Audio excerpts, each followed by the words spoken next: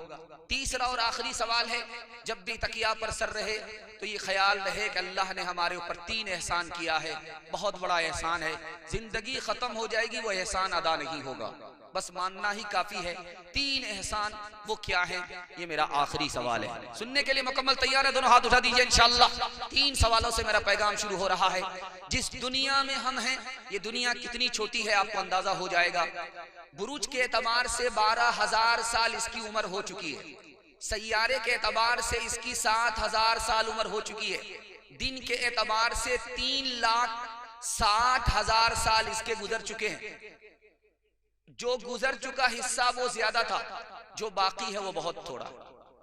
दूसरी बात, इस दुनिया में मुल्क कितने हैं? 232 मुल्क में ये दुनिया खत्म हो जाती है। जबान कितनी बोली जाती? 3064 जबान बोली जाती है। और इस दुनिया की जमीन कितनी है जिस पर हम बसते हैं? 13 करोड़ मुरब्बा मील है, इससे ज्यादा नहीं है, उसके बाद खत्म है। 500 साल की मसाफत में ये दुनिया खत्म है। जहां सूरज तुलू होता है वहां आदमी 500 साल की मसाफत में पहुंच सकता है, जहां सूरज गुरूब होगा वहां 500 साल की मसाफत में पहुंच सकता है। 300 हिस्से में दुनिया के पानी ही पानी है, 190 हिस्से में याजूज माजूज आबाद है, 10 हिस्से में बाकी इंसान आबाद है। इससे अंदाजा कीजिए हमारी तादाद कितनी छोटी है। दरिया के अंदर अल्लाह ने 600 मखलूक पैदा किया, दरिया से बाहर 400 मखलूक पैदा किया। दुनिया इतनी छोटी, अल्लाह के दरबार में जब सारी दुनिया के लोग जमा होंगे 120 सफ में जमा होंगे। अल्लाह का शुक्र है 80 सफ हमारे नबी की आखिरी उम्मत की होगी। 3 तरह के लोग जन्नत में जाने वाले। पहला आदमी जो जन्नत में जाएगा उसका हिसाब किताब ही नहीं होगा, बेहिसाब चला जाएगा। खुश नसीब, दुआ कीजिए अल्लाह उनमें हम सबको शामिल फरमाए। दूसरा आदमी जो जन्नत में जाएगा हल्का हिसाब होगा, मामला ठीक, अल्लाह इधर से माफ करेगा उधर से माफ करेगा, जन्नत में चला जाएगा। तीसरे आदमी की जब गाड़ी फंसेगी तो वो कैसे निकलेगा? उधर नबी की शफात होगी, इधर ये जन्नत में पहुंच जाएगा। तीसरा आदमी, तकिया पर जब भी आपका सर रहे 3 एहसान को खुदा को याद रखिए, खुदा के 3 एहसान को याद रखिए। अल्लाह ने हमें इंसान बनाया, अगर जानवर बंदर बना देता तो क्या बिगाड़ लेता। अल्लाह ने हमें मुसलमान बनाया, मुफ्त में इस्लाम की दौलत अता फरमाई और आखिरी नबी की उम्मत में पैदा फरमाया। ये कितना बड़ा एहसान है। इंशाअल्लाह हाथ उठा करके वादा कीजिए कि इंशाअल्लाह रबीउल अव्वल में जोश होगा, हाथ उठाइए। उसके बाद न जोश होगा न होश होगा, हाथ उठाइए।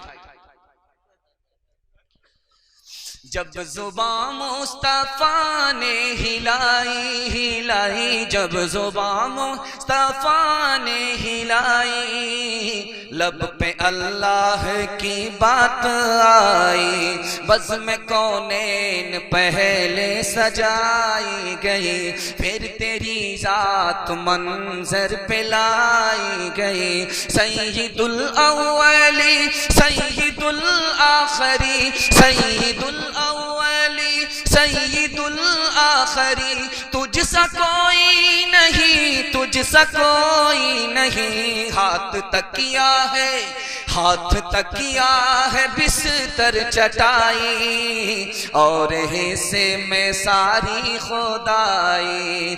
दस्ते कुदरत ने ऐसा बनाया तुझे, जुमला औसाफ से खुद सजाया तुझे। ऐ अज़ल के हंसी, ऐ अबद के हंसी, ऐ अज़ल के हंसी, ऐ अबद के हंसी, तुझसा कोई नहीं, तुझसा कोई नहीं। जब कलम ने लिखी नात अहमद, रोशनी बन गई रोशनाई। कोई बतलाए कैसे सरापा लिखूं, कौन है वो जिसे मैं तुझसा कहूँ।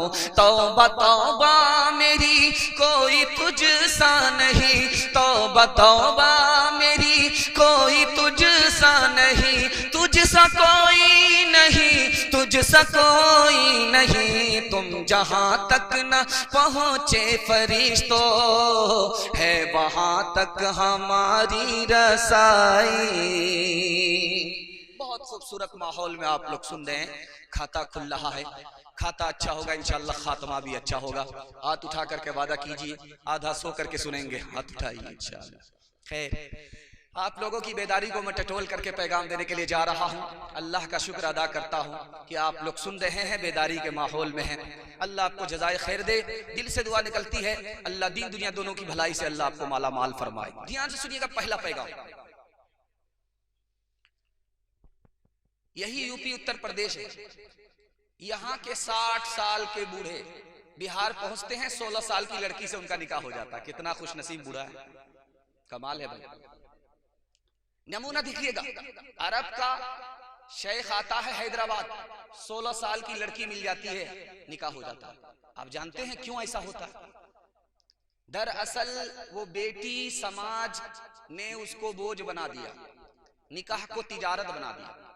डिमांड पर निकाह इतना महंगा हो चुका है कि एक बाप के लिए बेटी मुसीबत बन गई। वो सर से मुसीबत को हल्का करने के लिए बूढ़े से उसका निकाह करवा।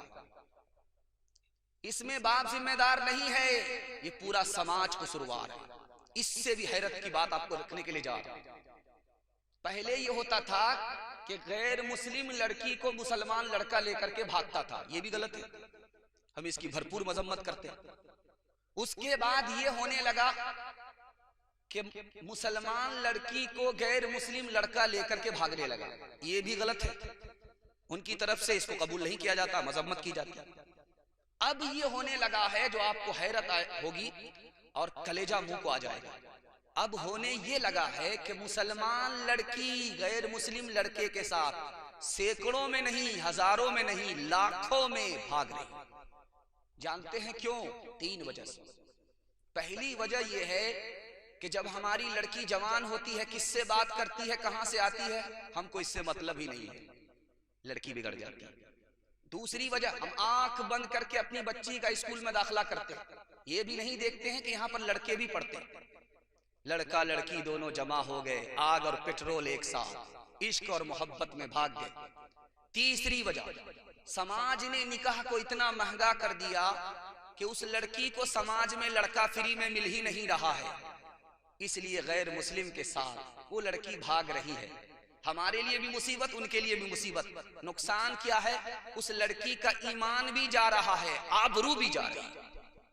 तीसरी बात को याद रखिए, बहुत ध्यान से सुनिएगा इसको। 10 लाख लड़कियों को इसी हिंदुस्तान में मारा जाता है। आप कहेंगे कि देखा तो नहीं, मैं दिखाने के लिए जा रहा हूं। अल्ट्रासाउंड रिपोर्ट में जब पता चलता है कि पेट में बेटी है, उसको गिरा दिया जाता है। इस तरह से 10 लाख लड़कियों को हिंदुस्तान में मारा जा रहा है साल में। हिंदुस्तान ही वाहिद मुल्क है दुनिया का कि जिसमें लड़की कम है, लड़का ज्यादा। अब गौर कीजिए कि जब लड़की कम होती जाएगी तो दूल्हा को दुल्हन कहां से मिलेगी? ये हालात क्यों पैदा हुए जानते हैं? ऑपरेशन और नसबंदी का निशाना दिया गया है मेडिकल साइंस के डॉक्टरों को। जब 2 बेटे हो गए, 2 बेटी हो गए, तो वो डॉक्टर कहता है कि जल्दी से ऑपरेशन करा लो, जल्दी से नसबंदी करा लो। क्यों? अगला बच्चा अभी नहीं, 2 के बाद कभी नहीं, कम संतान सुखी किसान। ई कदर आ कदर, ई कदर आ कदर। 1 दर्जन बेटा आ गए, न बाप घबरा रहा है न माँ घबरा रही है, कोई मसला नहीं, बेटे पर बेटा हो रहा है, कोई घबरा नहीं रहे। क्योंकि माल आएगा, नीयत में फतूर है, माल आएगा तो न माँ घबरा रही है न बाप घबरा रहा। जैसे ही 2 बेटी के बाद तीसरी बेटी का नंबर आया तो माँ से ज्यादा बाप परेशान है। लगता है कि पिछले साल माँ ने पैदा किया, इस साल यही बाप पैदा करे।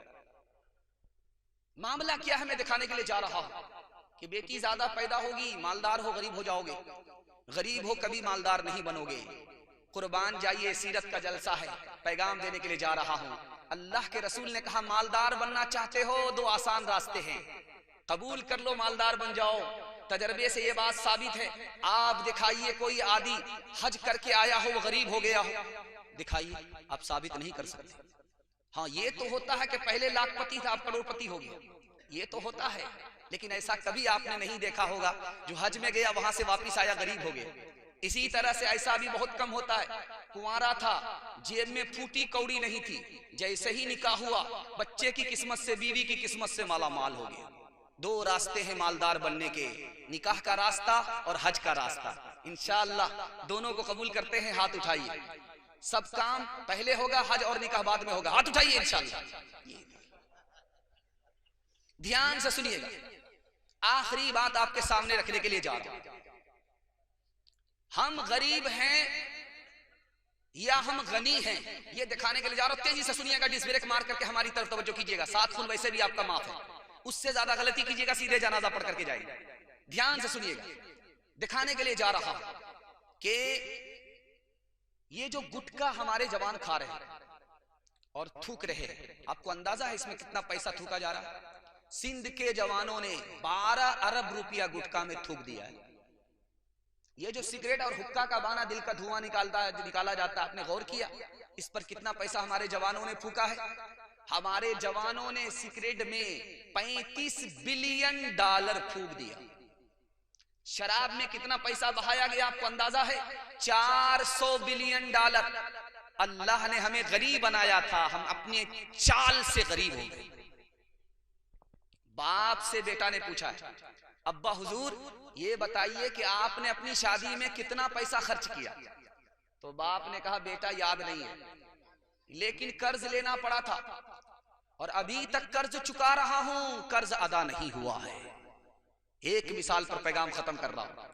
शादी से ठीक एक रात पहले लड़का फोन करता है लड़की को कि तुम्हारे बाप की औकात है मुझको 4 चक्का देने की? तो लड़की का जवाब सुनो। लड़की ने कहा कि मेरे बाप को हवाई जहाज देने की औकात है, तुम्हारे बाप को एयरपोर्ट बनाने की औकात है, तो बताओ। अपने आमाल बद थे जिल्लत मिली, हमको दुनिया से कोई शिकायत नहीं। अपने आमाल बद थे जिल्लत मिली, हमको दुनिया से कोई शिकायत नहीं। तेरी रहमत के साए में सब जीते हैं, कौन है जिस पे तेरी इनायत नहीं। मेरे अल्लाह ईमान सलामत रहे, मेरे दिल में कोई और हसरत नहीं। अपने आमाल बद पे जिल्लत मिली। एक पैगाम खत्म हुआ, दूसरा पैगाम आ रहा है सीरत की रोशनी में। आप लोग दोनों हाथ से सुनने के लिए तैयार हैं? दोनों हाथ उठाइए इंशाअल्लाह। आमदनी 58 होगी, खर्चा रुपया होगा, हाथ उठाइए इंशाअल्लाह। जिन लोगों का वोटर लिस्ट में नाम नहीं है वही हाथ उठा रहा है।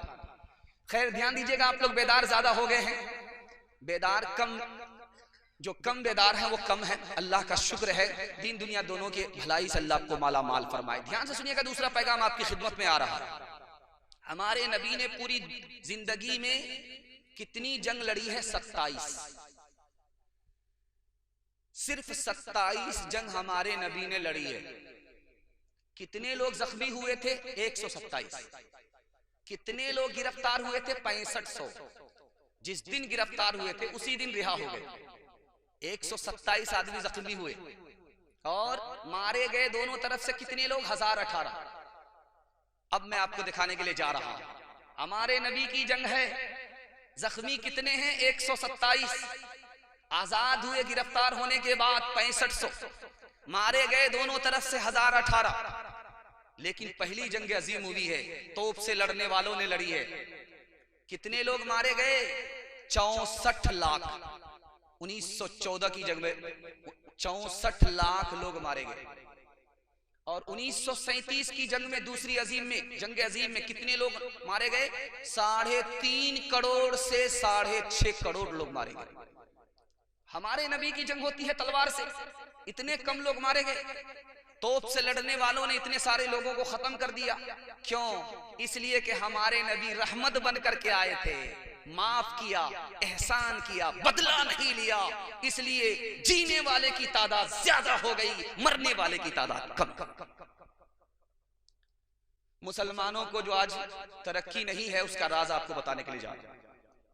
शेखुल हिंद मौलाना महमूदुल हसन देवबंदी रहमतुल्लाह अलैह कहते हैं कि मुसलमानों को दुनिया की तरक्की इसलिए नहीं है कि आपसी झगड़ा, दीन में तरक्की इसलिए नहीं है कि मुसलमानों ने कुरान को छोड़ दिया, दीन में भी तरक्की नहीं, दुनिया में भी तरक्की नहीं। दीन में तरक्की होती कुरान को पकड़ता, दुनिया में तरक्की होती आपसी इत्तिहाद होता, झगड़ा नहीं होता। इस झगड़े की वजह से, कुरान छोड़ने की वजह से मुसलमान दोनों जगह बर्बाद, दीन में अलग, दुनिया में अलग। दूसरा नमूना आपकी खिदमत में आ रहा है। हिंदू समाज में 3 बिरादरी है जो तरक्की कर रही है, मरवाड़ी, महता और गुज्जर। 3 बिरादरी को तरक्की है, बाकी किसी को तरक्की नहीं है। जानते हैं क्यों तरक्की कर रहे हैं वो लोग? मरवाड़ी को तरक्की है, गुज्जर को तरक्की है, महता को तरक्की है। क्यों? 2 वजह से। पहली वजह यह है कि उसमें जो नीचे गिरता है सब लोग मिलकर के उसको संभालते हैं। 100 मर्तबा अगर गिरेगा तो 100 मर्तबा संभालेंगे। और हमारी बिरादरी में अगर कोई ऊपर जा रहा है उसकी टांग खींच करके बराबर करेंगे कि बेटा इतनी जल्दी ऊपर जाने की जरूरत नहीं है।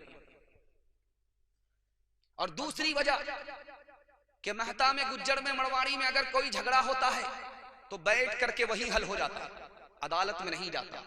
और हमारा मुकदमा मुसलमानों का डोरी एक्ट का 2011 की रिपोर्ट है 33,000 एक जिले में। बताइए तरक्की किसको होगी? हम अपनी तरक्की को अपने हाथ से दफन करने वाले हैं। कसूर अपना है, इल्जाम हम दूसरे के ऊपर रखते हैं। तीसरी बात को याद रखिए जो मैं आपके सामने रखने के लिए जा रहा हूं, इसको बहुत ध्यान से सुनिएगा। 2 भाई का झगड़ा हुआ एक दरख्त को लेकर। इसने अपना वकील किया, उसने अपना वकील किया, मुकदमा हो गया। चला मुकदमा 17 साल, 18 साल, 20 साल, 22 साल, 25 साल चलता रहा।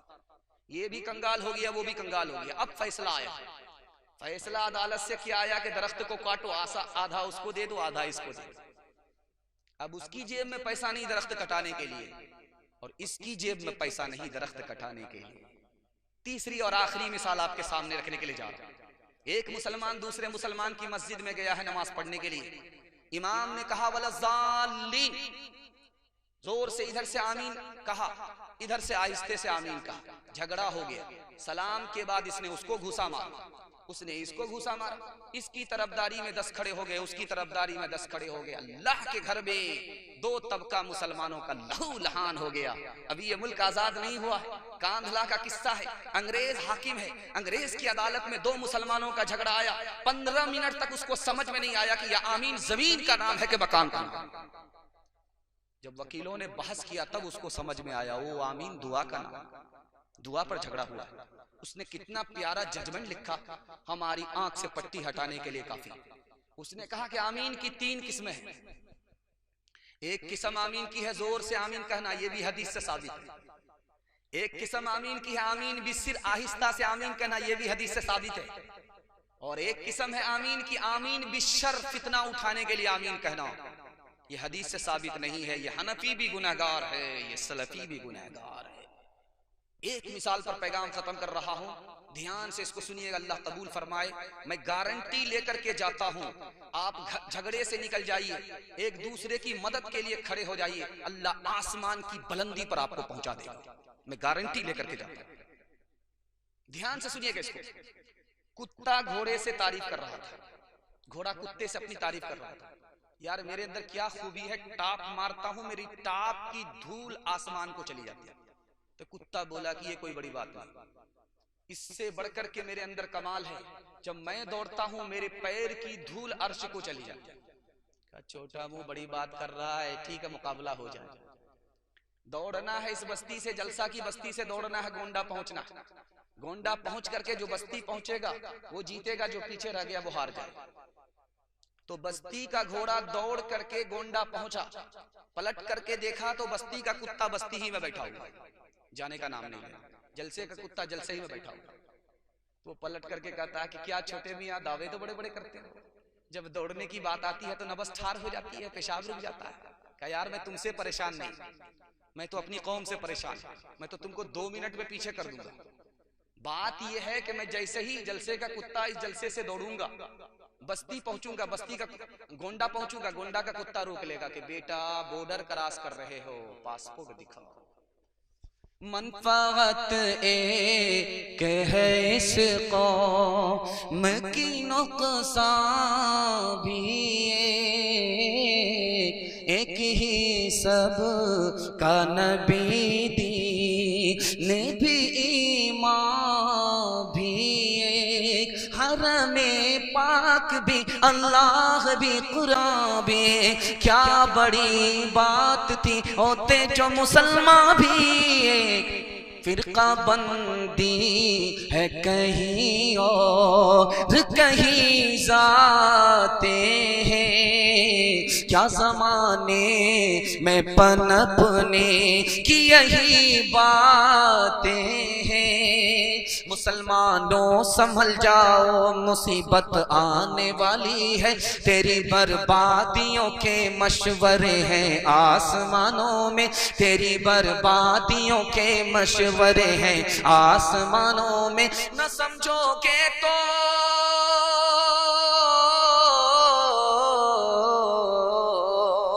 न समझोगे तो मिट जाओगे हिंदोस्तां वालों, तुम्हारी दास्तां तक भी न होगी दास्तानों में, तुम्हारी दास्तां तक भी न होगी दास्तानों में।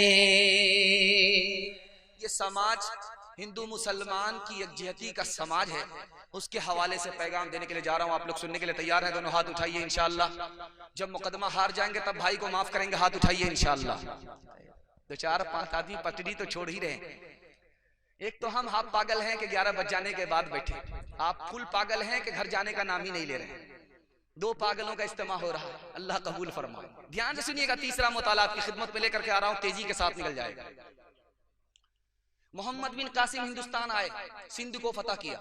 जानते हैं अपने खजाने में सरकारी 3% पैसा रखा किसके लिए? आप सोचेंगे मस्जिद के लिए, नहीं, मंदिर के लिए रखा कि यहाँ के हिंदू समाज को इजाजत होगी वो नया मंदिर सरकार से पैसा लेकर के, मोहम्मद बिन कासिम मुसलमान से पैसा लेकर के मंदिर बना सकते, जो पुराना मंदिर है उसकी मरम्मत कर सकते।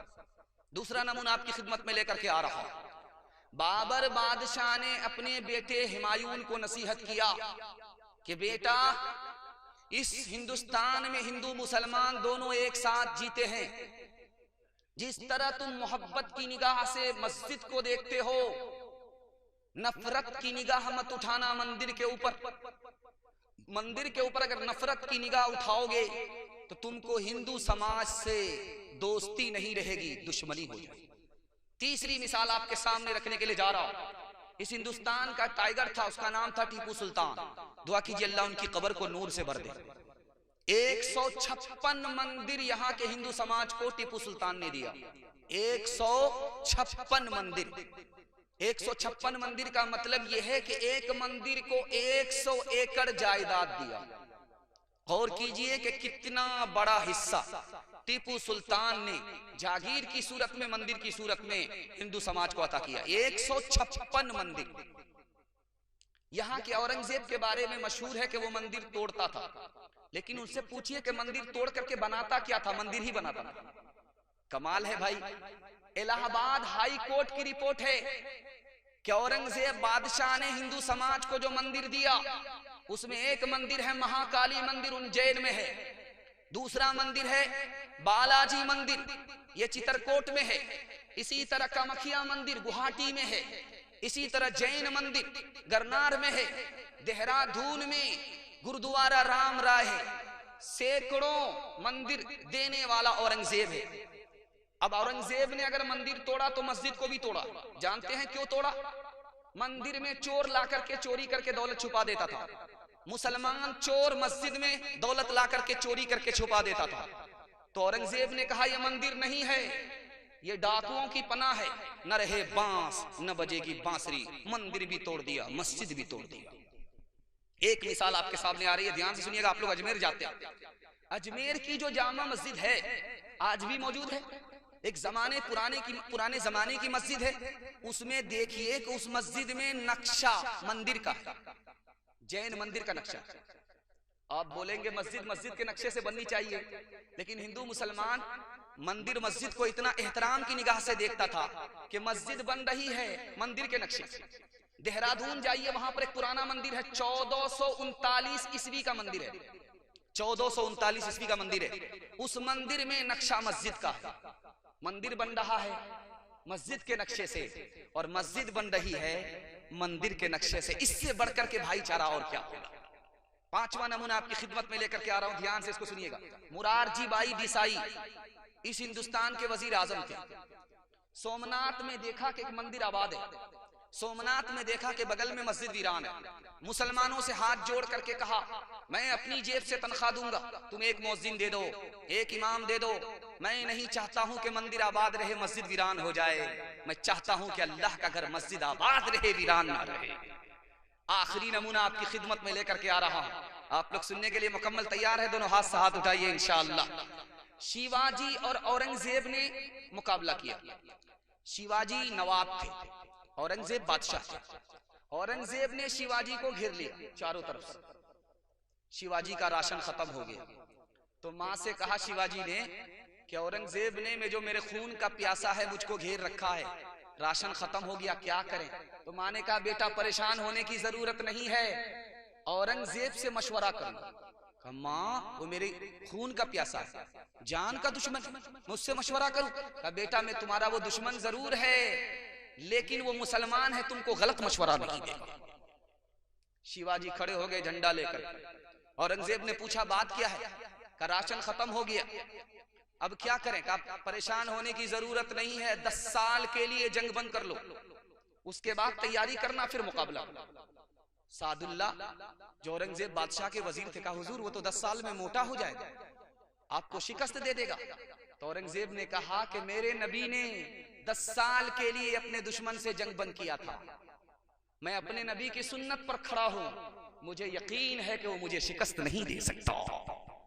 10 साल के बाद जब शिवाजी ने मुकाबला किया औरंगजेब से तो शिवाजी गिरफ्तार हो। अब औरंगजेब ने कहा कि इनके साथ क्या किया जाए, मार दिया जाए या छोड़ दिया जाए? तो लोगों ने कहा हुजूर ये कट्टर दुश्मन है, इसको मार दिया जाए। औरंगजेब ने कहा नहीं, हमारे नबी ने कहा जो कौम का सरदार है उसकी इज्जत करो, इसलिए जान की माफी दे दी औरंगजेब बादशाह ने। इससे बढ़कर के भाईचारा और क्या होगा। इंशाअल्लाह उस खुशहाल हिंदुस्तान को हम अपनी दुआ से और दवा से वापस करेंगे। हाथ उठा करके वादा कीजिए इंशाअल्लाह। तेरा इतिहास है खून में लथड़ा हुआ तो अभी तक है दुनिया में पिछड़ा हुआ। तेरा इतिहास है खून में लथड़ा हुआ तो अभी तक है दुनिया में पिछड़ा हुआ। तूने अपनों को अपना न जाना कभी, तूने इंसान को इंसान माना कभी। अपने अंदर जरा झांक मेरे वतन, अपने ऐबों को मत ढांप मेरे वतन। ध्यान से सुनिएगा, भाईचारे के हवाले से 2-3 नमूने आपकी खिदमत में लेकर के आ रहा हूं। उम्मीद है कि आप इसको कबूल करेंगे। दिल से दुआ देता हूं अल्लाह हमारे सुनाने को आपके सुनने को बेहद कबूल फरमाए। आप देखेंगे मुसलमान के घर में जब कौवा बैठता है तो मुसलमान औरत कहती हैं कि पूरब तरफ से कौवा बोल रहा है, लगता है कि दामाद आ रहा है, मुर्गे में चूना लगाए। पश्चिम तरफ से अगर कौवा बोले तो मुसलमान औरत कहती हैं कि लगता है कि समधी आ रहा है। इंसाफ से बताइए कि 1000 कौवे बाजार में बोलते हैं, कितने दामाद आते हैं, कितने समधी आते हैं? अच्छा ये बात आई कहां से? ये राज आपके सामने रखने के लिए जा रहा हूं। इससे बढ़कर के भाईचारे की मिसाल और क्या होगा। गैर मुस्लिमों के घर की चीज है ये। हिंदी दोहे में एक बात मशहूर हुई है कि कौवा खबर लेकर के आता, वो गैर मुस्लिमों के घर की चीज थी, मुसलमान के घर आ गई। और इतना पुराना हिंदुस्तान, वो पुराना ख्याल इस्लाम के आने के बाद भी खत्म नहीं हो रहा है। इससे बढ़कर के और मिसाल क्या होगी। कागा आए मुडेर पर भेजे कौन संदेश, कागा आए मुडेर पर भेजे कौन संदेश। भैया के संग इस बरस, भैया के संग इस बरस भाभी गई विदेश, भाभी गई विदेश। एक बात और याद रखिए, दिखाने के लिए जा रहा हूं। आप देखेंगे मोटरसाइकिल से बहुत रफ्तार के साथ आदमी जाता है, बीच में से कुत्ता पास करता है, कोई मसला नहीं। जैसे ही बिल्ली रास्ता काटती है न बस ठार हो गई, पेशाब रुक जाता, आगे नहीं बढ़ता।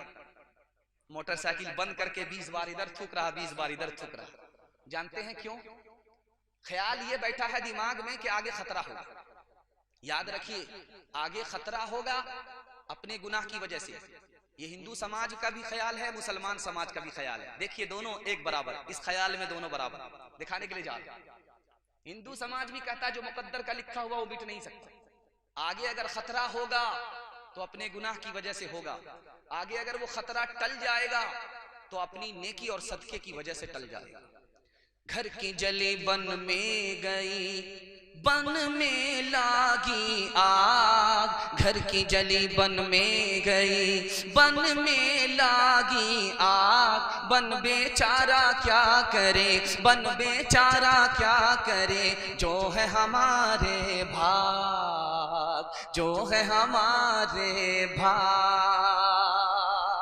एक बात और याद रखिए, तेजी के साथ जलसा निकल रहा है, आपको अल्लाह आपको जज़ाए खैर दे। मैं तो घबरा गया था कि आप लोग खा पी करके बैठे हैं, पता नहीं साथ दे पाएंगे कि नहीं। आप हिंदुस्तान में होंगे या कब्रिस्तान में? अल्लाह का शुक्र है आप हिंदुस्तान में पिंडाल के नीचे जिंदा। ध्यान से सुनिएगा तीसरी बात, आप देखेंगे रात में अगर कुत्ता रोता है तो लोग कहते हैं कि किसी भी चौधरी का विकेट गिरने वाला है, किसी चौधरी का विकेट गिरेगा। जल्ले तू जलाल तू इस बला को टाल तू। जो चौधरी फूटी कौड़ी गरीब को नहीं देता, अल्लाह करे ये बला टल जाए जल्दी ही से। धरती का बोझ है, जल्दी से धरती से उठ जाए। मामला वो नहीं है, मामला ये है कि कुत्ता जो बोलता है किसी चौधरी के विकेट गिरने के लिए नहीं बोलता, आसमान से उतरने वाली बला को वो देख लेता है। वो रोता इसलिए है कि गेहूं के साथ घुन भी पीसा जाता है। अगर ये इंसान मारे जाएंगे तो उसके साथ ये कुत्ता भी मारा जाएगा। वो मासूम हमें खबरदार करता है।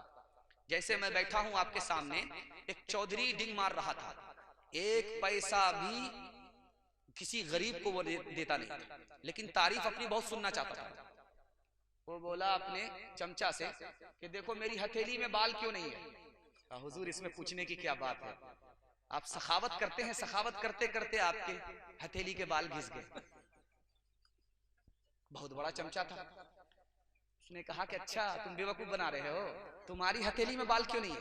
कहा कसूर आपका देते देते घिस गया, मेरा लेते लेते घिस गया। अच्छा मैं इतना बड़ा उल्लू का पट्टा भैंस का अंडा हूं, इतना बड़ा जो मजमा है जलसा सुन रहा है, उन लोगों की हथेली में बाल नहीं। का हुजूर इसका भी जवाब है, आपका देते देते घिस गया, मेरा लेते लेते घिस गया। इन लोगों को कुछ नहीं मिलता, हमारे अफसोस के हाथ मलते मलते इन लोगों का घिस गया। 8 गांव के चौधरी, 12 गांव के राव। 8 गांव के चौधरी, 12 गांव के राव। अपने काम नाओ तो, अपने काम नाओ तो, ऐसी तैसी में जाओ, ऐसी तैसी में जाओ। आखिरी दोहा सुना रहा हूं, इसलिए सुना रहा हूं कि मुसलमानों ने जबान के नाम पर नफरत नहीं की। अमीर खुसरू के बारे में दुआ कीजिए, अल्लाह उनकी कब्र को नूर से भर दे। हिंदी शायर थे, मुसलमान होकर के हिंदी शायर थे। मुसलमानों ने जबान से मोहब्बत किया, नफरत नहीं किया। हिंदी भी मुसलमानों की जबान, अमीर खुसरू हिंदी शायर। उर्दू भी मुसलमान की जबान। क्यों? हिंदी उर्दू दोनों मुल्क की जबान। इससे बढ़कर के वफादारी क्या होगी कि बाहर से जो मुसलमान आए थे कौन सी जबान लेकर के आए थे? फारसी। और यहाँ के मुसलमान क्या जबान बोल रहे हैं आपको अंदाजा है? उर्दू बोल रहे हैं। तो क्या मतलब हुआ? बाहर की जबान को मुसलमानों ने छोड़ दिया, मुल्क हिंदुस्तान की जबान को मुसलमानों ने पकड़ लिया। ध्यान से इसको सुनिएगा। 4 लड़की कुएं से पानी भर रही थी, अमीर खुसरू गुजर रहे थे। अमीर खुसरू ने कहा बेटी प्यास लगी है, पानी पिला दो। कहा कि आप शायर आदमी, आपको फ्री में पानी नहीं पिला। कहा क्या मतलब? कहा शेर सुनाइए तब आपको पानी पिलाता। तो आपने पूछा कि तुम्हारी फरमाइश क्या है? मुझको खीर खाना पसंद है, खीर पर मिश्रा करें। दूसरी लड़की ने कहा कि मेरी माँ चरखा चलाती है, कपड़ा बुनती है, चरखा पर मिश्रा करें। तीसरी लड़की ने कहा कि मेरे घर में कुत्ता है, रात भर जागता है, घर की हिफाजत करता है, कुत्ते पर मिश्रा कर दीजिए। चौथी लड़की ने कहा कि मेरा बाप मुहर्रम में ढोल इस तरह बजाता है कि वो ढोल उसी साल फट जाता है। मुहर्रम के ढोल के बारे में मिसरा कही। तो 4 लड़की की फरमाइश को अमीर खुसरू ने 2 मिसरे में पेश किया। खीर पकाई जतन से चरखा दिया जलाए, खीर पकाई जतन से, चरखा दिया जलाए, आया कुत्ता खा गया, आया कुत्ता खा गया, बैठ के ढोल बजा, ला पानी पिला। धर्म मेरा इस्लाम है, भारत जन्म स्थान, वजू करूं अजमेर में, वजू करूं अजमेर में, काशी में अशनान, काशी में अशनान। मुसलमान हो जात का, हो भारत की धूल, आंखें मेरी राम है, आंखें मेरी राम है, हृदय मेरा रसूल, हृदय मेरा रसूल। भाव स्वभाव की पाठ में अक्षर अनमोल, नबी मेरा इतिहास है, नबी मेरा इतिहास है, कृष्ण मेरा भूगोल, कृष्ण मेरा भूगोल। सारे जहां से अच्छा हिंदुस्तान हमारा, हम बुलबुले हैं इसकी, ये गुलसितां हमारा, सारे जहां से अच्छा। मजहब नहीं सिखाता आपस में बैर रखना, हिंदी है हम वतन है, हिंदुस्तान हमारा, सारे जहां से अच्छा। बड़ी खूबसूरती के साथ आपका जलसा निकल गया। आपकी पेशानी की चमक बता रही है कि आप बेदार हैं, मुकम्मल बेदार हैं। अल्लाह इस मोहब्बत को सलामत रखे। चौथा पैगाम आपकी खिदमत में लेकर के आ रहा हूं, सुनने के लिए मुकम्मल तैयार है? दोनों हाथ उठाइए इंशाअल्लाह। मोबाइल से फुर्सत मिलेगी तब मस्जिद आएंगे, हाथ उठाइए इंशाअल्लाह। ध्यान से सुनिएगा। हजरत आयशा रजी अल्लाह अन्हा नबी सल्लल्लाहु अलैहि वसल्लम के सामने बैठी हुई, आजान की सदा लगी मस्जिद से। अल्लाह के रसूल ने पूछा, मन अंती, तू कौन है? मैं आयशा हूं। कहा, तू कौन आयशा है? कहा, अबू बकर की बेटी। कहा, कौन अबू बकर? कहा, अबू कहाफा के बेटे। कौन अबू कहाफा के बेटे? डर के मारे भाग गए। बाद में आकर के पूछा, या रसूल अल्लाह, मैं बीवी आपकी आयशा, आपने नहीं पहचाना? अबू बकर यारे गार आपने नहीं पहचाना? अबू कहाफा मेरे दादा आपने नहीं पहचाना? अल्लाह के रसूल का तारीखी जुमला देखिए। अल्लाह के रसूल ने फरमाया, आयशा, जब मस्जिद से सदा उठती है तो मैं सिर्फ खुदा को पहचानता हूं, किसी को नहीं पहचानता। सहाबी सामने से गुजरे सलाम बोल करके, अल्लाह के रसूल ने जवाब नहीं दिया। सहाबी का पैर देर देर से उठ रहा है, मायूस होकर के जा रहा। अल्लाह के रसूल को अंदाजा हुआ, बुलाया, कहा कि देखो मैं तुमसे नाराज नहीं, बात ये थी कि तुमने मुझे सलाम किया, सलाम अल्लाह का नाम है। उस वक्त मेरा वजू नहीं था, मैं नहीं चाहता था कि अल्लाह का नाम मेरी जबान से अदा हो, मेरा वजू तक ना हो। तीसरी मिसाल आपके सामने रखने के लिए जा रहा हूं, ध्यान से सुनिएगा। हजरत अबू बकर ने एक यहूदी को जोर से मुंह पर तमाचा मारा। वो यहूदी डायरेक्ट नबी की खिदमत में आ गया, शिकायत। अल्लाह के रसूल ने तलब किया, अबू बकर क्यों तुमने इस बेचारे को तमाचा मारा? कहा, हुजूर ये बेचारा नहीं है, ये खुदा को गरीब बता रहा था और खुद को गनी बता रहा था। खुदा की बेअदबी की वजह से मैंने तमाचा मारा, अगर आपकी इजाजत होती तो मैं गर्दन उड़ा देता। चौथा नमूना आपकी खिदमत में लेकर के आ रहा हूं, बहुत ध्यान से सुनिएगा। हजरत उमर की अदालत में चोर लाया गया है, चोरी में पकड़ा गया, का हाथ काट डालो।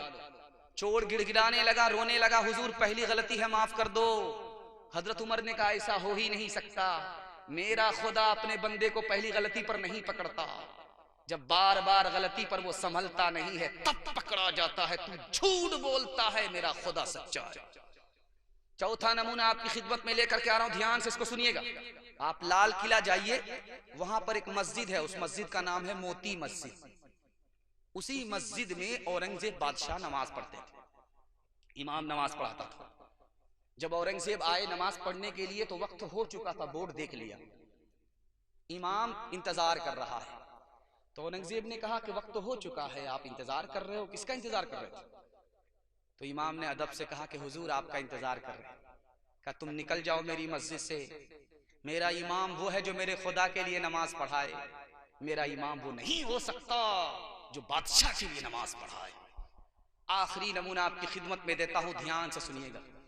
हजरत यूसुफ से कहा जेलर ने कि मुझे आपसे मोहब्बत है। कहा मुझसे मोहब्बत मत करना, मेरी फूफी ने मुझसे मोहब्बत किया था, मेरे ऊपर चोरी का इल्जाम लगा।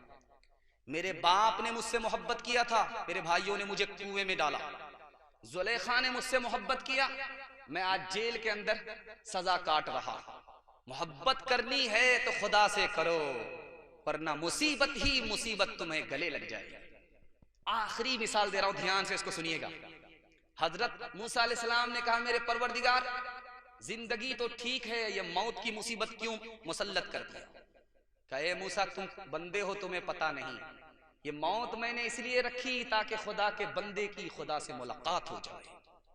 कहे मेरे परवरदिगार, ये तंदुरुस्ती तो ठीक है, ये बीमारी का अजाब क्यों मुसल्लत कर दिया? कहे मूसा तुम्हें समझ में नहीं आता, बीमारी मैंने इसलिए रखी है ताकि मेरा बंदा मुझे भूल न जाए। कहा मेरे परवरदिगार, मालदारी तो समझ में आती है, ये गरीबी नहीं समझ में आती। कहे मूसा मैंने गरीबी इसलिए रखी है ताकि मेरी नेमत का मेरा बंदा शुक्र अदा करे। कहा मेरे परवरदिगार, जन्नत समझ में आती है, जहन्नम समझ में नहीं आता। कहा मूसा जहन्नम अगर नहीं रखता तो मेरे अजाब से कौन डरता हो? मैं हकीम हूं, हिकमत से मैंने इस दुनिया को बनाया। इंशाअल्लाह राहत में बाप दादा पुकारेंगे, हाथ उठाइए इंशाअल्लाह। मुसीबत में खुदा खुदा करेंगे, हाथ उठाइए इंशाअल्लाह। राहत में बाप दादा और मुसीबत में खुदा खुदा, तो खुदा सुनेगा नहीं सुनेगा, हर हाल में अपने खुदा को याद रखेंगे, हाथ उठाइए इंशाअल्लाह। ओ सबसे अव्वल और आखिर, जहां तहां हाजिर और नाज़िर, सबसे अनोखे सबसे निराले, आँख से ओझल दिल के उजाले, ना जहां की खेपने वाले, दुख में तसल्ली देने वाले, सोच में दिल बहलाने वाले, विपदा में याद आने वाले। जवानों के हवाले से पैगाम दे रहा हूं। आधा से ज्यादा आपका जलसा निकल चुका है, थोड़ा सा जलसा बाकी रह गया है। हाथी पास हो चुका है, सिर्फ दुम फंसी हुई है। इंशाअल्लाह एक झटके में वो भी पास हो जाएगी। पेशाब पखाना रोक करके बैठेंगे, हाथ उठाइए इंशाअल्लाह। ये गलती मत कीजिएगा, लगे निकल जाइएगा। ध्यान से सुनिएगा, जवानों के हवाले से पैगाम आ रहा है, बहुत खूबसूरती से, बड़ी तेजी के साथ निकल जाएगा। एक जवान आया, ध्यान से सुनिएगा, डिस्क ब्रेक मार करके। आपका जलसा बहुत बेदारी के साथ सुना जा रहा है। दिल से दुआ निकलती है कि बस्ती में और गांव में मेहनत से काम दिन भर करने वाले रात को कुर्बान कर रहे हैं। अल्लाह अल्लाह आप पर मेहरबान हो जाए, दीन दुनिया दोनों की भलाई से अल्लाह आपको माला माल फरमाए। ध्यान से सुनिएगा, जवानों के हवाले से सुना रहा हूं। एक जवान आया अल्लाह के रसूल की मजलिस में शराब की बोतल लेकर के, कहा या रसूल अल्लाह ये तो हराम है, लेकिन डॉक्टर ने बताया इसलिए पी रहा हूं। अल्लाह के रसूल ने कहा कि जो शराब है ये बीमारी है, बीमारी से बीमारी बढ़ेगी, इलाज नहीं होगा। जवान दारू की बोतल लेकर के पास हो रहा, हजरत उमर कमर में कोड़ा बांध करके आ रहे, देख लिया। अब इस जवान की धड़कन तेज हो गई कि आज तो जनाजा ही उठ जाएगा, इतने कोड़े पड़े। दिल ही दिल में अल्लाह से कहता मेरे परवरदिगार, उमर ने देख लिया है, आज इतने कोड़े पड़ेंगे कि जनाजा उठ जाएगा, इज्जत आबरू तू ही बचा सकता। जवान की तौबा कबूल हो गई। हजरत उमर करीब आए, ओ जवान क्या है बोतल में? कहा हुजूर बोतल देख लीजिए, शराब नहीं है। ढक्कन खोलो, शराब नजर आ रही है। ढक्कन खोल करके हजरत उमर ने देखा, उस जवान की तौबा कबूल हो चुकी थी, अल्लाह ने शराब को सिरका बना दिया। तीसरी मिसाल, आखिरी मिसाल आपकी खिदमत में लेकर के आ रहा। दारू की बोतल लेकर के मालिक बैठा हुआ, नौकर से कह रहा चखना लेकर के आओ, मुर्गा लेकर के आओ, ताकि चखने के साथ पखना अंदर चला जाए। 4 रुपए दिया है, गया है, इंतजार कर रहा है। मस्जिद का चंदा हो रहा था। उसने सोचा जल्ले तू जलाल तू इस बला को टाल। उसने चखने का पैसा चंदे में दे दिया, आ गया। अब मालिक ने पूछा रो नालायक कहाँ थे? जाम लेकर के कब से बैठा हुआ? कहा हुजूर चंदा हो रहा था, चंदे में पैसा दे दिया, 4 दुआ करा ली। कहा समझदार था मालिक, समझदार था। उसने जाम को जमीन पर रखा, कहा क्या 4 दुआ करा? कहा पहली दुआ ये थी कि अल्लाह मुझे इसका बदला अता फरमा। क्या तुम्हारी दुआ कबूल होगी? तुमने 4 रुपए दिया, मैं 400 रुपए तुम्हें बदला दे। क्या दूसरी दुआ बताओ? क्या दूसरी दुआ ये कराई कि मुझे इस शराबी की गुलामी से अल्लाह नजात दे दे, आजादी दे दे। क्या चलो तुम्हारी ये दुआ भी कबूल हो गई। मालिक ने कहा कि मैं तुम्हें आजाद करता हूं। तीसरी दुआ बताओ? का तीसरी दुआ ये कराई कि मेरे परवरदिगार मुझे भी तौबे की तौफीक दे दो और मेरे मालिक को भी दारू पीने से तौबे की तौफीक दे दो। का तुम्हारी ये दुआ भी कबूल हो गई। मैं आज तुम्हारे सामने दिल से तौबा करता हूँ, अल्लाह को हाजिर नाजिर समझ करके कि आज के बाद शराब की एक घूंट भी हमारे हलक के नीचे उतर नहीं सकती। चौथी दुआ के बारे में पूछा कि चौथी दुआ क्या थी? का हुजूर चौथी दुआ ये थी कि अल्लाह मेरी भी मग़फ़िरत फरमाए, मेरे मालिक की भी मग़फ़िरत फरमाए। वो कहता है कि अफसोस कि इसका इख्तियार मेरे हाथ में नहीं। जब वो रात में सोया, अल्लाह की बशारत हुई कि मेरे बंदे जो तेरे बस में था वो तूने किया, मैं खुदा होकर के कादिर होकर के वो काम ना करूं जो मेरे बस में है। चलो मैंने उसकी भी मग़फ़िरत फरमाई, तुम्हारी भी मग़फ़िरत फरमाई। ध्यान से सुनिएगा, दूसरा नमूना आपकी खिदमत में लेकर के आ रहा। रात के सन्नाटे में जवान एक लड़की के पास आया, तो लड़की को समझ में आ गया कि दाल में काला नहीं है, पूरी दाल काली मालूम हो रही है, इसकी नीयत ठीक नहीं।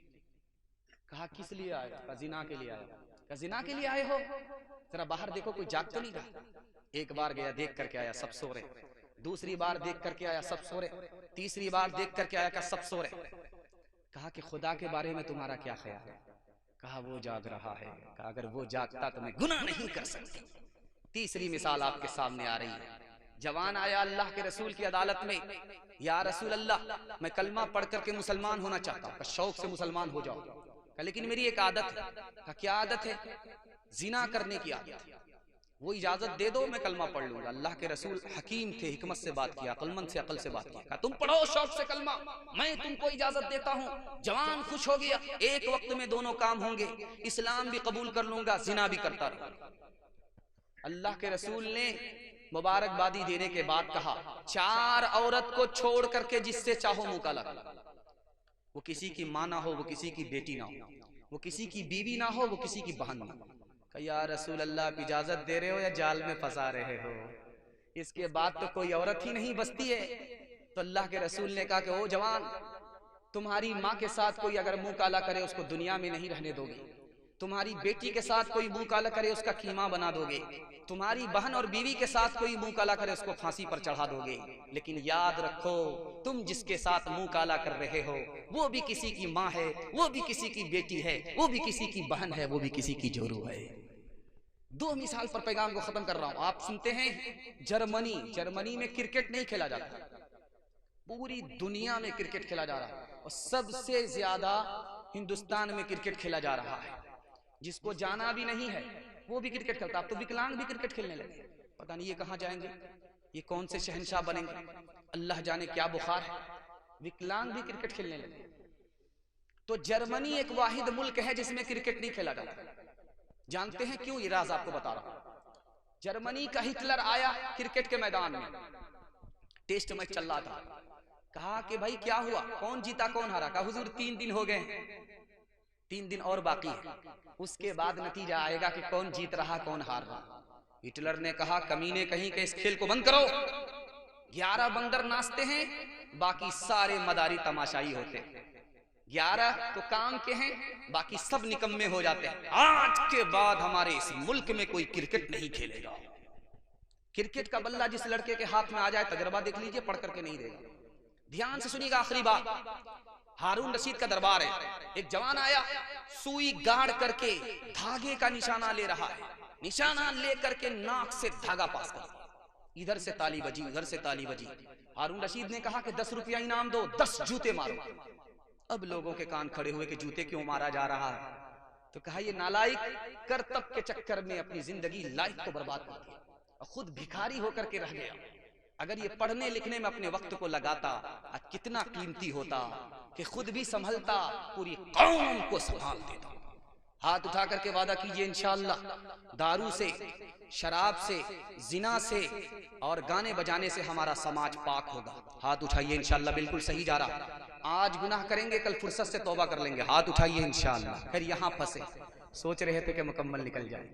जवानों को जरा परवाह नहीं बे एतदाली की, बुढ़ापे में नतीजे के ये नादान देखेंगे।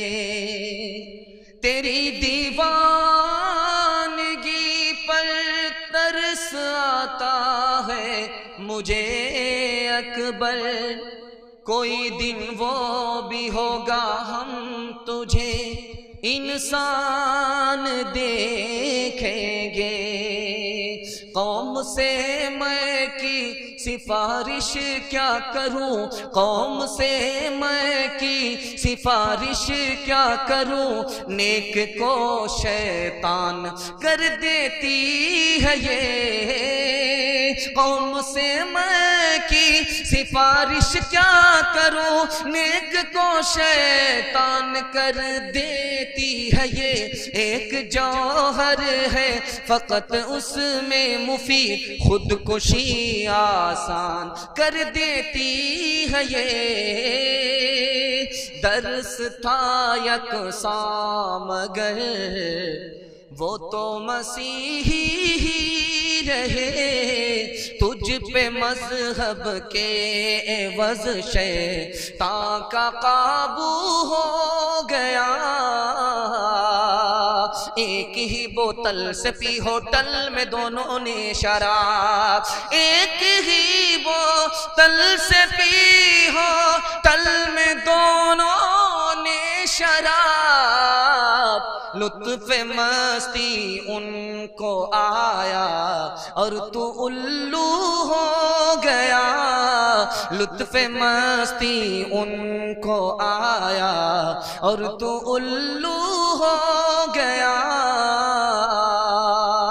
गिलासों में जो डूबे फिर न उभरे जिंदगानी में, हजारों बह गए इन बोतलों के बंद पानी में। न कर बर्बाद अपनी जिंदगी बोतल के दीवाने, वो काटेगा बुढ़ापे में जो बोता है जवानी में। ये दारू का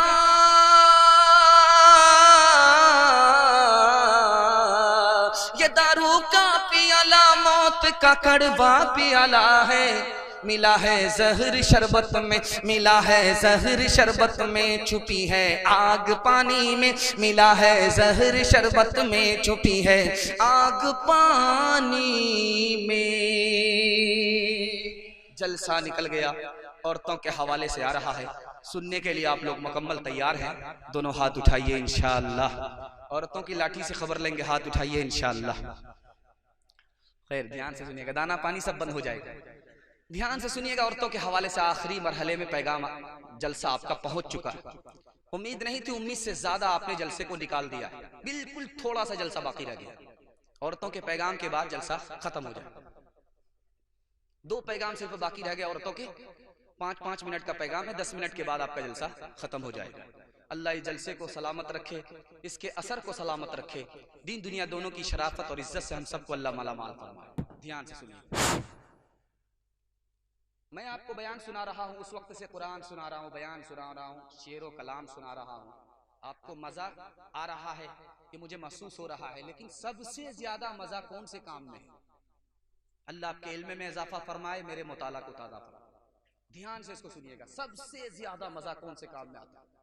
1965 से पहले मक्का मदीना इतना गरीब था कि यहाँ के हाजी सत्तू और आम लेकर के जाते थे। जब छिलका फेंकते थे तो वहां के बच्चे उस पर टूट पड़ते, उसको धो करके खा लेते। इतनी गरीबी थी। हमारे मुल्क से भी ज्यादा गरीब मक्का और मदीना के लोग थे। तो हिंदुस्तान और पाकिस्तान के हाजी जाते थे, छिलका फेंक करके आम के रस को गार करके सत्तू खाया करते, और उनके बच्चे उस पर टूट पड़ते थे। तो एक बच्चे का हाथ पकड़ा हिंदुस्तानी ने, कहा बेटा क्या मामला है? कहा कि इतनी गरीबी है कि हम लोगों को इस सिवाय इसके खाने को और कुछ नहीं। कहा बेटा तुम ऐसा करो, मेरे साथ रोजाना खाया करो खाना। हाजी खिलाते रहे, वो खाता रहा। जब एक दिन बाकी रह गया हिंदुस्तान वापस होने के लिए, तो उस बच्चे से कहा बेटा चलो मेरे साथ हिंदुस्तान, वहां आम ही नहीं आम का बाग पूरा पूरा मिलेगा खाने को, दशहरी आम, मलियाबाद का दशहरी आम तुमको खाने को मिले।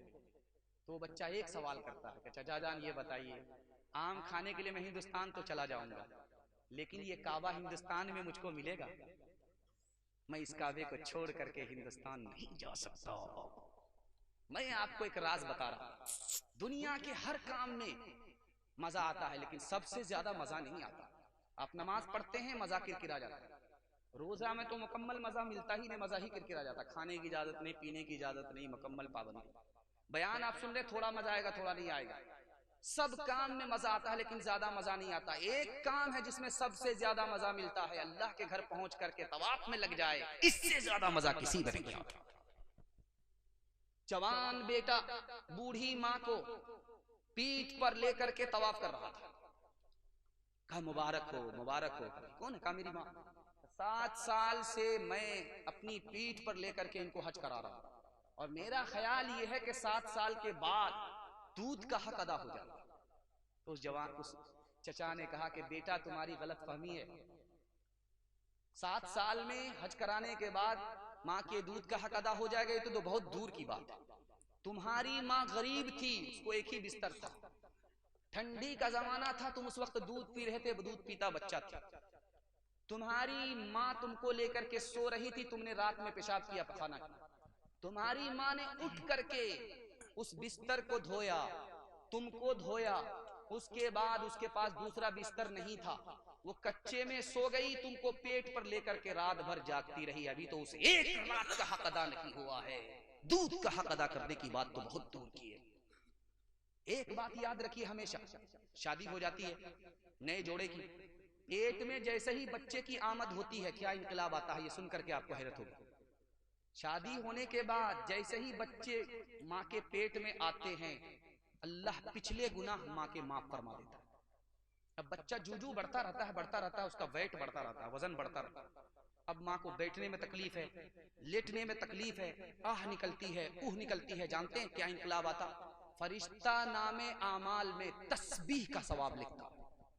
जब बच्चे को पैदा करने का वक्त आता 9 महीने के बाद, तो माँ मौत के मुंह में चली जाती है, कभी वापिस होती है, कभी वापिस ही नहीं। इतनी बड़ी मुसीबत का सामना उस माँ को करना पड़ता है, मौत के मुंह में चली जाती है।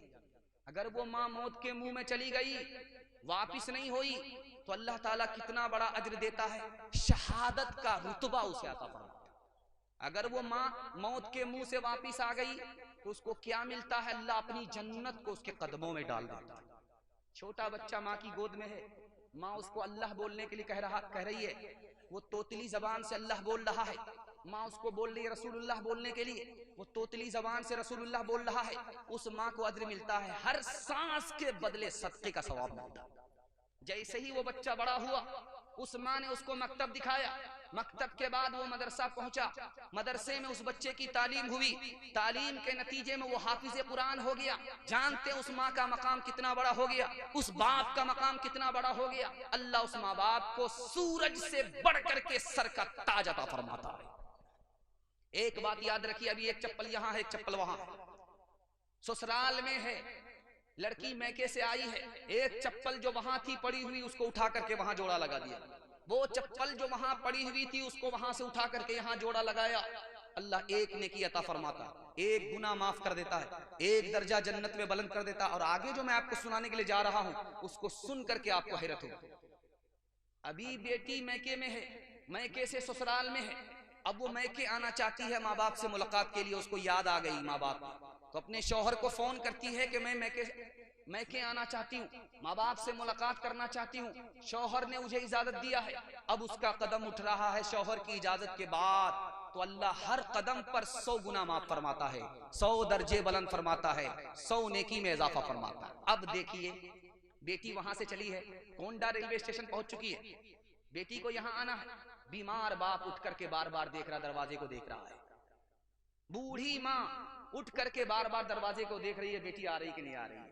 जैसे ही बेटी आती है, बूढ़ा बाप अपने बुढ़ापे को भूल जाता है, बीमार माँ अपनी बीमारी को भूल जाती है। मोहब्बत की निगाह उस बेटी ने माँ बाप के ऊपर डाली, हर नजर पर अल्लाह एक मकबूल हज का सवाब अता फरमाता है। इंशाअल्लाह माँ बाप को खर्चा बीवी से पूछ करके देंगे। बिल्कुल सही जा रहा, हाथ उठा दीजिए। 2-3 मिसाल पर पैगाम खत्म कर रहा हूं, बिल्कुल जलसा आपका निकल चुका, अल्लाह आपको जज़ाए खैर दे। आप बेदार जाओ।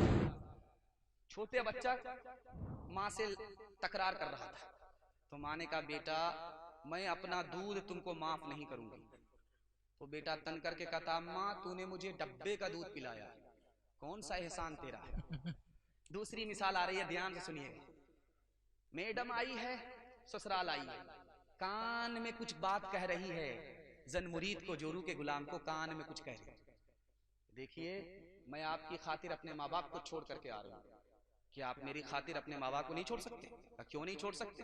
रातों रात अपने मकान से निकाला, किराए के मकान में डाल दिया। तीसरी मिसाल आपके सामने रखने के लिए जा रहा हूं, इसको बहुत ध्यान से सुनिएगा।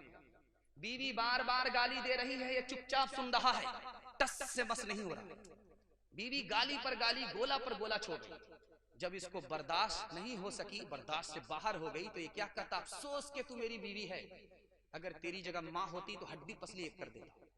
आखिरी मिसाल आपके सामने रखने के लिए जा रहा हूं। दस्तरखान पर सालन आया, मजा नहीं आ रहा है, तो माँ को डांट रहा, बूढ़ी हो गई तुमको सालन बनाने के लिए नहीं आता। तो माँ ने कहा बेटा मुझसे क्यों खफा हो रहा, तेरी बीवी ने बनाया। अब वाह माँ, इसी वजह से मैं सोच रहा कि जिंदगी में पहली बार ऐसा मजा आ रहा है। तो माँ ने कहा कि तू जन मुरीद है, जोरू का गुलाम है। मुस्तफा मुस्तफा बोलो बोलो सल्ले अला बोलो, मुस्तफा मुस्तफा बोलो बोलो सल्ले अला बोलो। एक दिन नबी ने हल्क़े असहाब में ये लफ्ज दोहराए 3 बार के नाक उसकी कट गई। असहाब पूछते हैं वो बदबख्त कौन है, तौक़ीर जिसकी आपकी नजरों में घट गई। इरशाद यूं हुआ कि वो औलाद ना खलफ, घर जिसके जन्नत आ गई और पलट गई। माँ बाप का बुढ़ापे में जिसको न हो ख्याल, उस नासईद औलाद की किस्मत पलट गई। मुस्तफा मुस्तफा बोलो बोलो सल्ले अला बोलो। हर चीज तो मिल जाएगी बाजार में, लेकिन बाजार में लेकिन माँ बाप से बढ़कर कोई दौलत न मिलेगी। आंचल जो उठा कर के दुआ माँ तेरी कर दे, माँ तेरी कर दे। दुनिया हो या उक़बा कहीं जिल्लत न मिलेगी। माँ बाप की खिदमत में दिलो जान लुटाओ, कुरान का फरमान है तुम इसको निभाओ। करो माँ बाप की खिदमत तुम्हारे काम आएगी, यही खिदमत तुम्हें अल्लाह से जन्नत दिलाएगी। बढ़ाएगी तुम्हारी उम्र के अय्याम ये खिदमत, अता होगी बफैज़े किबरिया रोजी में भी बरकत। अल्लाह की रहमत साया फगन होगी, मिसले कमर किस्मत जलवा फगन होगी। ये कश्ती अमल की है, इसे पार लगाओ। कुरान का फरमान है तुम इसको निभाओ। और तो के हवाले से आखिरी पैगाम 3 मिनट में निकल जाएगा, सुनने के लिए मुकम्मल तैयार है? दोनों हाथ उठाइए इंशाअल्लाह। बहुत खूबसूरत आखिरी मुताला आपकी खिदमत में लेकर के आ रहा हूँ। अल्लाह को जज़ाए खैर दे। किसान आदमी है, मेहनत मजदूरी करते हैं, अल्लाह आपकी सेहत में भी बरकत दे, रोजी में भी बरकत दे, आफत बला मुसीबत से अल्लाह आपकी हिफाजत फरमाए। ध्यान सुनिएगा, आखिरी मुताला आपकी खिदमत में लेकर के आ रहा हूं। इधर माँ बैठी हुई है, इधर बाप बैठा हुआ, बीच में बच्चा। इत्तिफाक ये है कि माँ मुसलमान है, बेटा मुसलमान, शौहर बाप मुसलमान नहीं है, माँ मुसलमान है। माँ कह रही है उस बेटे से कि बेटा तू कलमा पढ़ ले। बाप कह रहा बेटा भूल से कलमा मत पढ़ना। वो बेटा कभी माँ को देख रहा, कभी बाप को देख रहा, कभी माँ को देख रहा, कभी बाप को देख रहा। माँ का जादू चल गया, कलमा पढ़कर मुसलमान हो गया। ध्यान से सुनिएगा, सुल्तान हमीद नाम का एक बादशाह गुजरा है। वो करता क्या था, खा पी करके बाग में बिस्तर बिछा करके फूल के बिस्तर पर सोता था। जो लड़की, जो नौकरानी उसके बिस्तर को लगाती थी, फूल का बिस्तर लगाती थी, उस लड़की का नाम था जीनत। जीनत नाम की लड़की है, लेकिन कितनी दीनदारी उसके पास है। अल्लाह करे सबको ऐसी होनहार बेटी अल्लाह अता फरमाए। बादशाह का दोपहर में खाना खाना हुआ, लेटने के लिए आने में अभी देर थी। लड़की को एहसास हुआ कि फूल के बिस्तर पर सोने का मजा कैसा होता। अभी बादशाह को आने में देर है, सो करके देखना चला। थकी मांदी थी, जैसे ही सोई फूल के बिस्तर पर आंख लगी। बादशाह जो आए तो देखा कि अच्छा ये नौकरानी मेरे बिस्तर पर। बेअदबी गुस्ताखी की वजह से कोड़ा निकाला, बरसाना शुरू किया। लड़की हंसती भी है, लड़की रोती भी है। अब बादशाह के कान खड़े हुए, इसका रोना तो समझ में आता है कि पिटाई लगी, बेअदबी किया, मेरे बिस्तर पर सो रही थी, लेकिन ये हंसती क्यों? तो बादशाह ने उससे हैरत से पूछा कि ओ लड़की बदबख्त, बदतमीज, हंसती क्यों? कहा हुजूर हंसने की वजह यह है कि थोड़ी देर में आपके बिस्तर पर सोई, आपने मुझे कोड़ा बरसा दिया। आपने तो बचपन से 55 इस बिस्तर पर कर दिया, खुदा से मतलब नहीं, खुदा तुम्हें कितने कोड़े मारेगा, इस ख्याल से हंसिया। बादशाह के दिल पर उस जुमले का इतना गहरा असर हुआ कि वो बादशाह जो दुनियादार था अल्लाह का वली बन गया। ध्यान से सुनिएगा, आखिरी नमूना। बेटी की उंगली में दर्द है, बाप की नींद आंख से उड़ गई। तो बेटी ने पूछा अब्बा हुजूर तकलीफ मुझको है, नींद आपकी हराम हो गई। कि तू मेरे जिगर का टुकड़ा है, तू मेरी लख्ते जिगर है, जिगर का टुकड़ा है, तुमको तकलीफ हो मुझे नींद, ऐसा कैसे हो सकता? तो उस लड़की ने कहा अब्बा हुजूर आप गलती पर हो, इस दिल में सिर्फ अल्लाह की मोहब्बत होनी चाहिए, गैरुल्लाह की मोहब्बत नहीं होनी चाहिए। इस जुमले का असर इतना गहरा हुआ, जो बाप डाकू था वो डाके से तौबा कर लेता। तीसरा नमूना आपकी खिदमत में लेकर के आ रहा हूं, इसको बहुत ध्यान से सुनिएगा। जो मेरा मुताला है, जो मैं आपकी खिदमत में लाना चाहता हूं, जो पैगाम देना चाहता हूं, वो ये है कि बहन कितनी बड़ी हस्ती है, इसका अंदाजा इसके बाद आपको हो जाएगा। हम बहन को शादी के बाद नजरअंदाज कर देते, बाप की मीरास से भी उसको हिस्सा नहीं देते हैं, लेकिन उस बहन का कितना बड़ा किरदार है इस्लाम में, ये दिखाने के लिए जा रहा हूं। इंशाअल्लाह आज के बाद हम अपनी बहन को नजरअंदाज नहीं करेंगे। बिल्कुल सही जा रहा, हाथ उठाइए, घबराने की कोई बात नहीं, मुकम्मल घबरा चुके हैं आप। ध्यान से सुनिए। हज्जाज बिन यूसुफ के दरबार में एक औरत रोती हुई आई। उसने कहा तुमने मेरे 3 आदमी को गिरफ्तार किया, मेरा बेटा है, मेरा शौहर है, मेरा भाई है, तीनों को छोड़ दो। हज्जाज बिन यूसुफ बड़ा कट्टर था, उसने कहा कि मैं एक को छोड़ सकता हूं तुम्हारी खातिर, 2 को फांसी पर चढ़ा करके रहूंगा, मेरा ये अटल फैसला, इसमें कोई तब्दीली नहीं आ सकती। अब उस औरत का कितना सख्त इम्तिहान होगा सोचिए। एक तरफ बेटा गिरफ्तार है, एक तरफ शौहर गिरफ्तार है, एक तरफ भाई गिरफ्तार है, किसको मौत के हवाले करे, किसको नजात दिलाए। उस औरत ने 5 मिनट में फैसला लिया और सर उठा करके कहा कि मेरे भाई को छोड़ दो। बेटे को फांसी हो गई, शौहर को फांसी हो गई। अब हज्जाज बिन यूसुफ को हैरत हुई कि इस औरत ने भाई को बचाया, बेटे को नहीं बचाया, शौहर को नहीं बचाया। उस औरत का जवाब सुनिए। उस औरत ने कहा कि मैं जवान हूं, मेरी शादी हो जाएगी, मुझको शौहर मिल जाएगा, खुदा मेहरबान हुआ तो मुझको बेटा भी अता हो जाएगा, लेकिन माँ बाप मर चुके हैं, भाई नहीं आएगा। हाथ उठा करके वादा कीजिए इंशाअल्लाह अपनी बहन पर करम करेंगे, सितम नहीं करेंगे। हाथ उठाइए, बिल्कुल सही जा रहा है।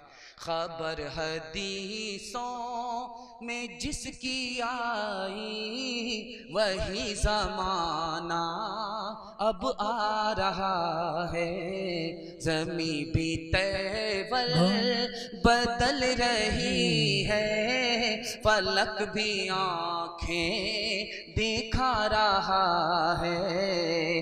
भाई का भाई रहेगा रहज़न, हकीकी बेटी है माँ की दुश्मन।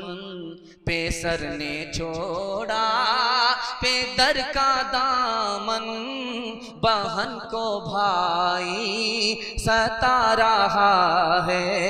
खबर हदीसों में जिसकी आई, वही ज़माना अब आ रहा है।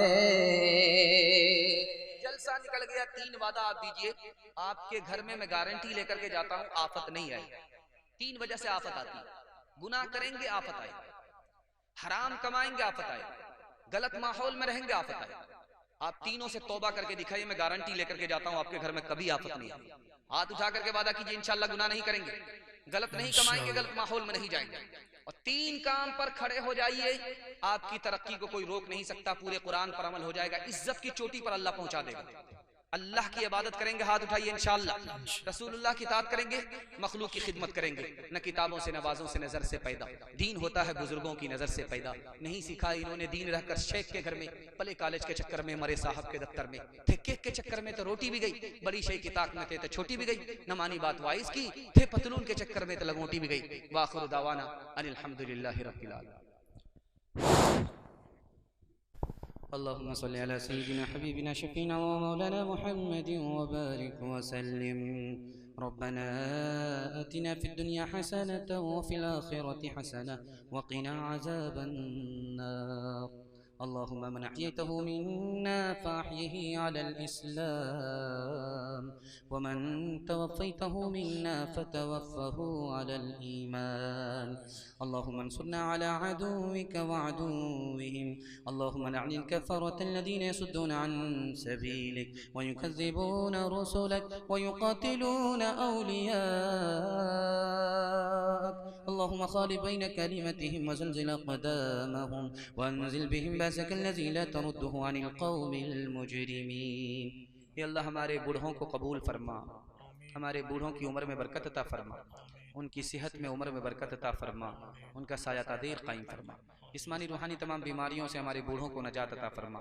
मौत से पहले पहले कलीमा और ईमान पर खात्मा नसीब फरमा।